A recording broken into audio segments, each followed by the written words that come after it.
This interview has been brought to you by High Society Vintage, your vintage plug. HS till infinity. Elevate the culture. Make sure you check them out at highsocietyvintage.com and on Instagram. Bitch, I wasn't looking at you, fuck up out my face. My whole team is gleaming, your whole crew is a disgrace.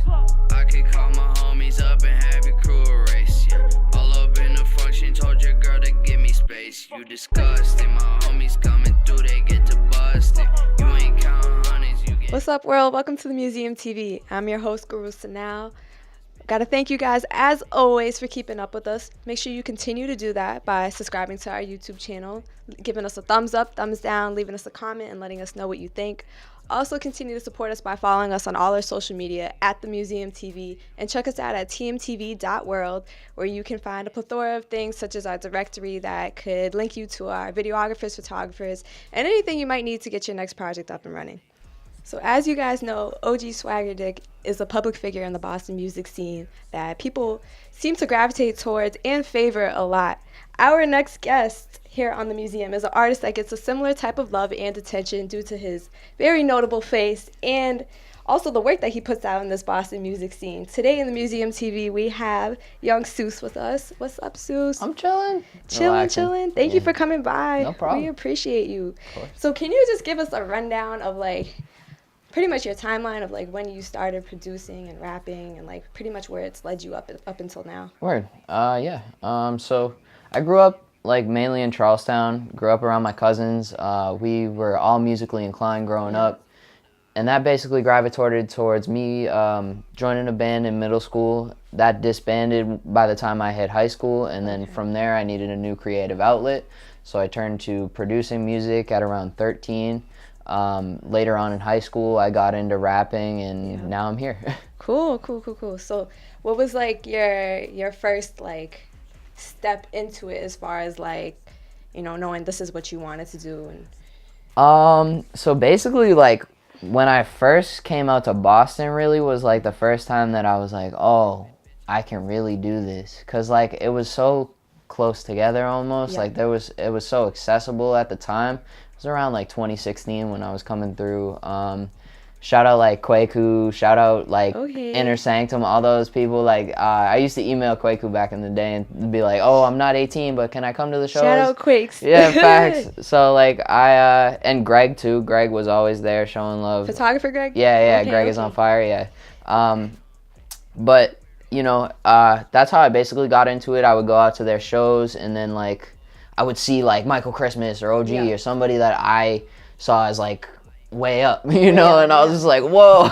So that kind of put things in perspective to me and showed that I can really be out here making moves. And you've been on our radar for a minute. We've seen you at different parties and events, and we've just been wondering who is this kid and what's he up to and what's he got going on for himself. So Young Bradlee, let's talk about that. Okay.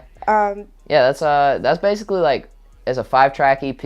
It's kind of just a culmination of what I've been doing for the past couple of years, and I just wanted to show people the pinnacle of that standpoint of my work before I move into the next part of my life. And that features T Wayne, which we'll have an interview out for very soon. Yeah. But that's pretty much what Young Bradlee is. Yeah. Recently, we just featured one of your videos on This Is Not a List, the 1, 2, 3 video. Yeah. Facts. No funny shit. Everybody loves this kid, man. You know what I'm saying? And honestly, having him on this list is again another testament to the growth of just the area. Yo, check this video out, 1, 2, 3, man, by Young Seuss, man. He's saying some shit in it too. What do you have planned for visuals coming up? So on the new tape, I had a couple visuals shot.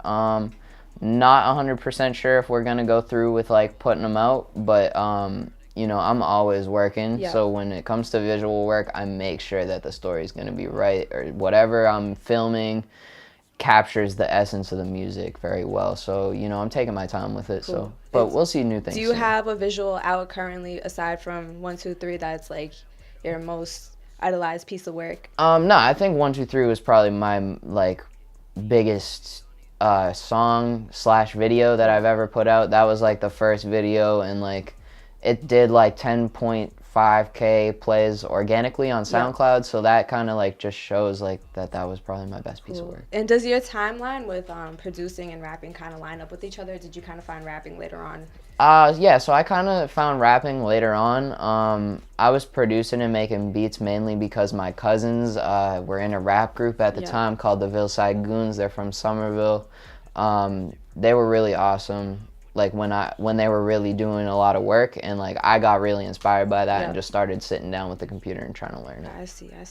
That's dope. So what is like one obstacle you feel like you've kind of faced within that timeline of you starting into where you are now, and like how have you kind of found a way to overcome whatever that obstacle is? I feel like, you know, I'm mad happy, and everybody sees me as a very happy person, so sometimes my personality overshadows the fact that I'm actually a real human being too. Yeah. No. And you know, I've had trouble with like depression throughout my entire life, and like it runs through my family, and there's just you know, there's a good amount of negativity that's been flown throughout my life, but I mean, to cope with it, I've just turned to music the whole time, and you know, I felt a lot of relief through that, and it's pulled me out of some very dark places in my life. So that's what's up, and it's important to keep going with that as a way to just like cope with things. Yeah, and look what it's doing for you. Like I'm here. You're here. So keep doing your thing.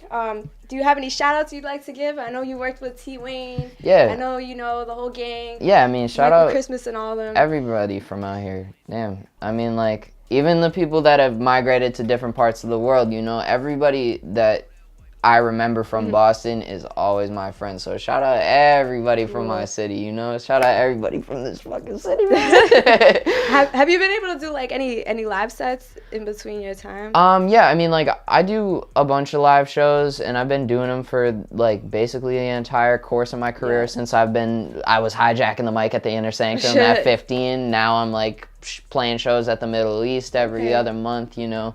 And so you guys better check them there. Shout out Disorder, shout out Ming, shout out Thrive Exchange, shout out everybody out there. Like, and yeah, I'm cool. And where can we find you? Oh yeah, you can find me anywhere if you just Google YOUNGSEUSS is Young Seuss, like Young Dr. Seuss. And where did that name come from? Just all right, so background. Basically, when I started rapping in high school, cats called me Slim Jesus because that was trending at the time. That was like the trend, like you know, everybody was talking about that because they were like, oh, who's this? And I was like the only white boy rapper in my school, and I was the only rapper, in fact, that was like, you know, I was young, so the respect level wasn't necessarily there yet, and a lot of people didn't really see the vision, so they were just clowning me. You had to prove yourself. Yeah, and then I did. You know, I'm here. It's lit. Do you feel like the respect has gone up immensely since? Yeah, I mean, I've had kids from my high school even hit me and be like, oh, sorry we didn't see the vision.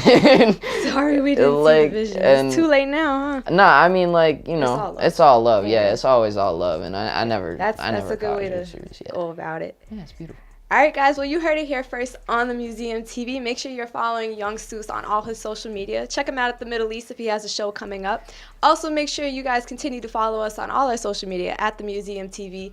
Check us out at tmtv.world. Subscribe to this YouTube channel. Give us a thumbs up, thumbs down, and let us know how you feel. Until next time, guys, I'm Guru Sanaal. We are Boston's premier vlog.